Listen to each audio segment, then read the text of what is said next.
So a complex conjugate is when the sign in the middle is different. So let's look at this. Sign in the middle is different.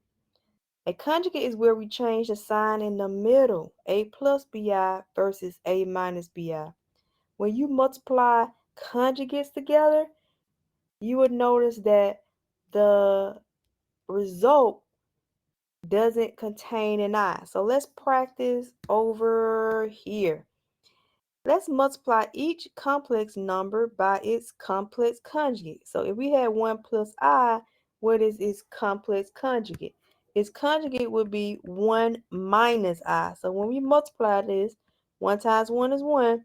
1 times negative I is negative I times 1 is positive I times negative I is negative I squared. Squared. Don't forget the square. So this will cancel in the middle. And then we're going to rewrite the 1 minus, but we're going to replace this I squared with a negative 1. So that's really a 1 plus 1 because the signs in the middle change. So this answer is 2. All right, what about 4 minus 3i? Well, the complex conjugate is 4 plus 3i. Let's multiply. 4 times 4 is 16. 4 times 3i is 12i. Then negative 3i times 4 is negative 12i. And negative 3i times 3i is negative 9i squared. And then we are going to cancel what's in the middle. We have 16 minus 9 times, let's replace that I squared with a negative 1. Therefore, really we have a 16 plus 9, which is 25. So again, notice that the result does not contain an I, even though we began with I's. So that is what's special about complex conjugates. It it gets rid of the I's. So we're going to use that piece of information for the next section of this section. When it says simplify, and it gives you some type of quotient, some type of division, 3i divided by 2 plus 4i. When it's saying simplify, it's really saying get that I out of the denominator. So there is a rule. You cannot leave i's in the denominator. So, and how do we get rid of that I? We will use the information that we've learned about complex conjugates being multiplied times each other, getting that I out. So if you notice the denominator, we do have an I. So we are going to multiply 2 plus 4i times its complex conjugate, which is 2 minus 4i.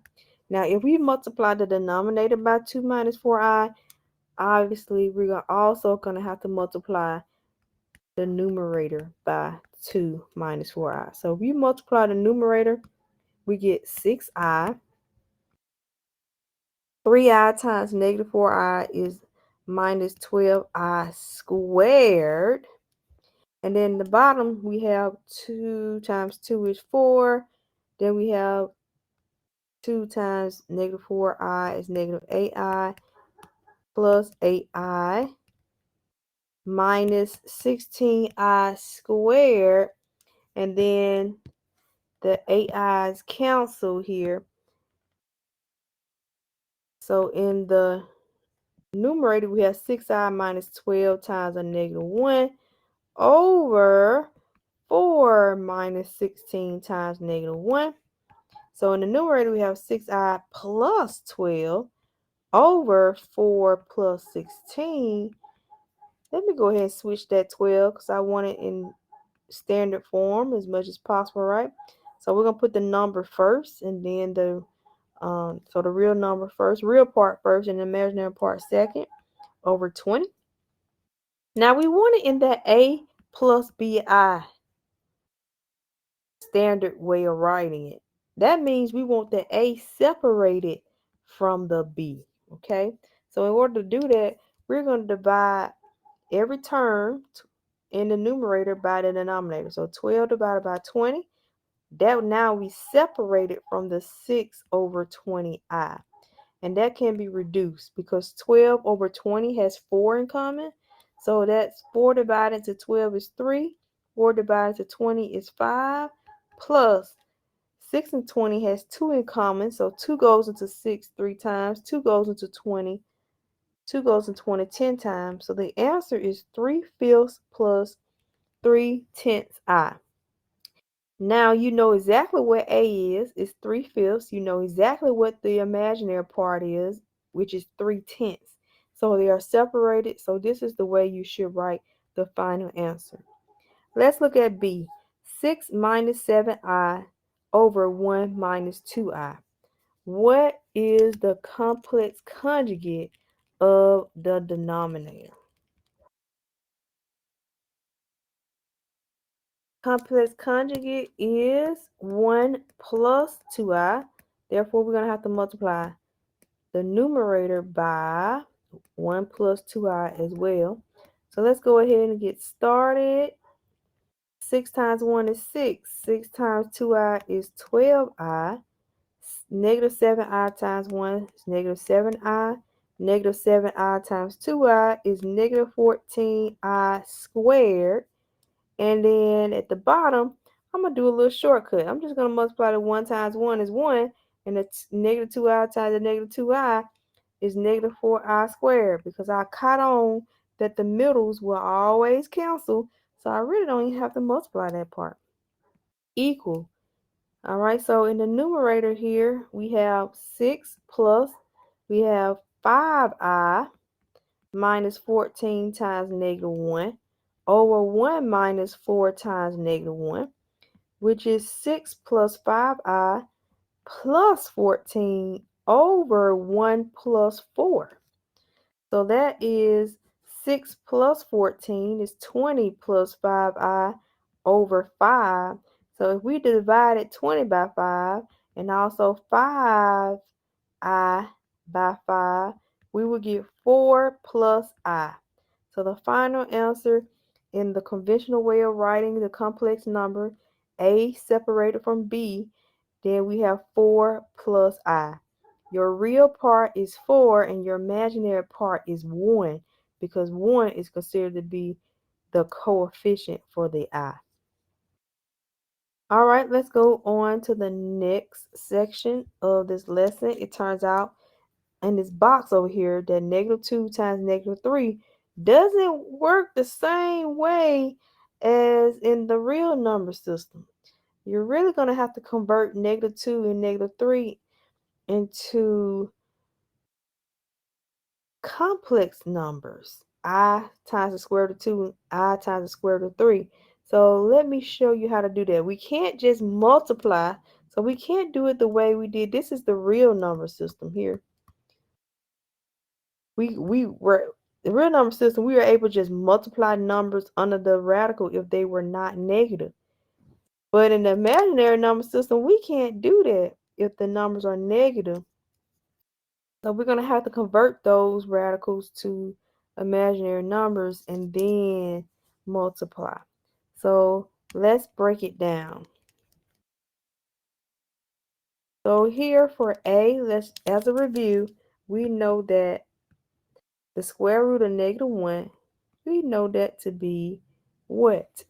All right, let's go back and review. From the first page, we said we needed to memorize that I equals the square root of negative 1 and I squared is equal to negative 1. But I is equal to the square root of negative 1. So this is just I. So for this square root of negative 16, we're going to write this as negative 1 times 16. We're going to break it up.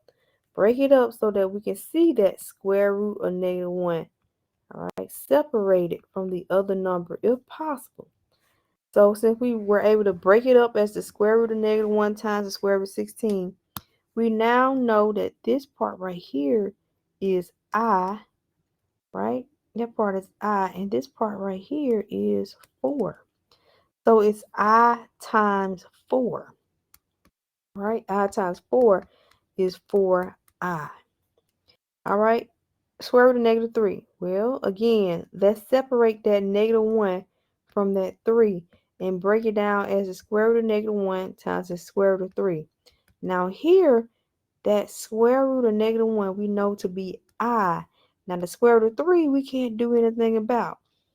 3 is not a perfect square, so we can't break it down. It does not contain a perfect square factor either, so we just leave it like that. I times the square root of 3. Then here is interesting. We got a negative 8. So that's negative 1 times 8. But 8 contains a perfect square factor of 4. So we need to break it down to 4 times 2. And here we can break it down, we want to 3 different radicals like this. Now we know that square root of negative 1 equals I. Square root of negative 1 equals I. Square root of 4 equals 2. And then we have the square root of 2. Square root of 2, 2 is not a perfect square. No, it's not. So we got to keep it under the radical. So what do we have? We could multiply the I times the 2. On the outside, it would be 2I times the square root of 2. Now, you could, let me just say this. These answers like this, you could write it as square root of 3 and an I right after it. But make sure it's not under that radical. Make sure that I is not under the radical because it does not belong under the radical sign. It's the square root of 3 times I, but it's not the square root of 3I. Those are two different things. This example says write the complex number in standard form. Again, standard form is A plus BI. So we definitely want this in terms of I. Now we just learned that this square root of negative 8 is 2I times the square root of 2. So that's how you would write that in standard form. 1 plus 2I times square root of 2, or it could be written 1 plus 2 square root of 2. And again, the I could be on the very outside, but make sure that I is not under the radical because that would be wrong, especially if you are plugging your answers into some type of learning management system like WebAssign and so forth. You do not want to have this line right here dragging on, and it will cause you to be frustrated wondering why it's marking your answer wrong, because it is, because that I does not belong under the radical. Now here's what I was referring to earlier. For the square root of negative 6, we're going to have to break that down to the square root of negative 1 times 6. And for the square root of negative 2, we're going to have to break that down to square root of negative 1 times 2, like that. Right? And then we're going to have to break that up as square root of negative 1 times square root of 6 times square root of negative 1 times square root of 2, and convert those square root of negative 1s to i's times the square root of 6 times another I times the square root of 2. Now here we actually can multiply our i's together, which becomes I squared. And here we can multiply our square root of 6 times our square root of 2 together because they don't have negatives under those radicals. So we can multiply square root of 6 times the square root of 2, which is the square root of 12. However, do you notice that we have a perfect square factor now in 12? And not only that, I squared is negative 1. So we have a negative 1 here. But also, square root of 12 is 4 times 3. So that's negative 1 times the square root of 4 times the square root of 3, which is negative 1 times 2 times the square root of 3, which is negative 2 times the square root of 3. So the final answer is -2 times the square root of 3. But you wouldn't have gotten that if you just multiplied these two things together, right? So don't just multiply these two because they have negatives under the radical. In that case, you would have to use the rules that apply for the imaginary number system, which is to break it down first into i's, then sort of break it down and then bring it back up, and then simplify. All right, let's look at these complex solutions of quadratic equations. So we have x squared plus 4 here. Just as a review, this is a sum of squares, not a difference of squares. So a sum of squares is not factorable. Therefore, we have to attempt to solve for x another way. And we could subtract 4 from both sides. And we get x squared equals -4, and then we can do the square root of both sides. We get x equals, and here we're going to have plus or minus, but it'll be -1 times 4, right? That's how we'll break it down, which is the square root of -1 times the square root of 4. And what is that? Square root of -1 is I, and times the square root of 4 is 2. So that's why your final answer is positive 2i and -2i. So anytime you're doing the square root of something squared, you would have two solutions in that case. Now for 3x squared minus 2x plus 5, what we're going to do is attempt to factor it.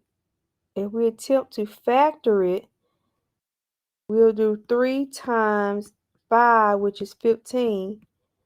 1 times 15, 3 times 5.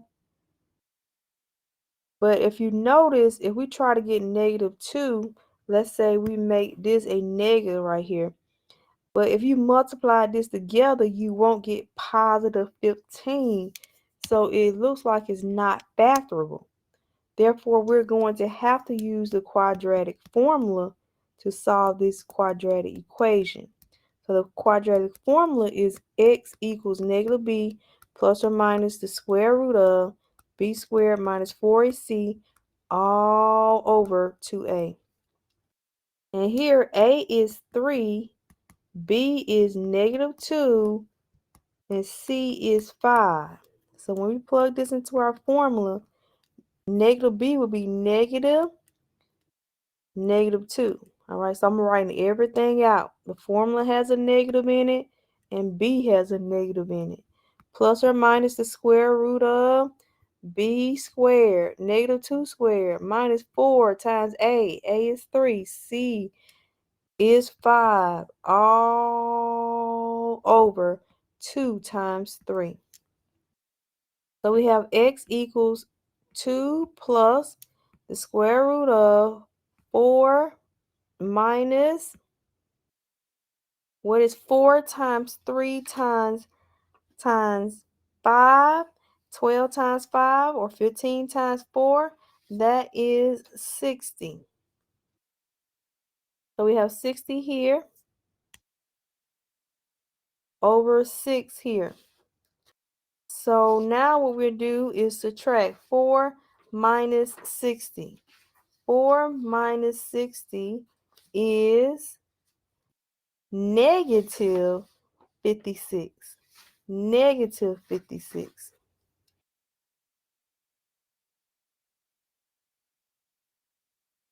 So here we have to use our knowledge of imaginary numbers. So we know that's 2 plus or minus -1 times, so 56. Can 4 go in 56? Because 4 is a perfect square. 4 times 14 over 6. So that's 2 plus or minus, what's the square root of -1? That's I. That is I. What is the square root of 4 times? That's 2. But the 14 will remain under the radical because it does not contain, it's not a perfect square. It doesn't contain a perfect square factor. So it will remain under the radical. So here we have 2 plus or minus I times 2 is 2I times the square root of 14 over 6. And again, we have to put it in that A plus BI format. So we need to break this down as 2 over 6 plus or minus 2I over 6 radical 14. So 2 over 6 will be 1/3 plus another 1/3 I square root of 14. So this is the answer, or you could write it a different way. Obviously, 1 over 3 plus or minus. You could write this as the square root of 14 over 3 because 1 times the square root of 14 is the square root of 14 over 3, and you can write it as square root of 14 over 3I. So, or. Either or works. Now, this is a checkpoint. I want you to work that problem out for yourself, and I'm going to give you the answer to see if you can get to the answer on your own. So the answer is for this problem. So what you should do is work it out to see if you'll get to negative 7 over 8 plus or minus I over 8 times the square root of 23. Another way you could write it, negative 7 over 8 plus or minus square root of 23 over 8 times I.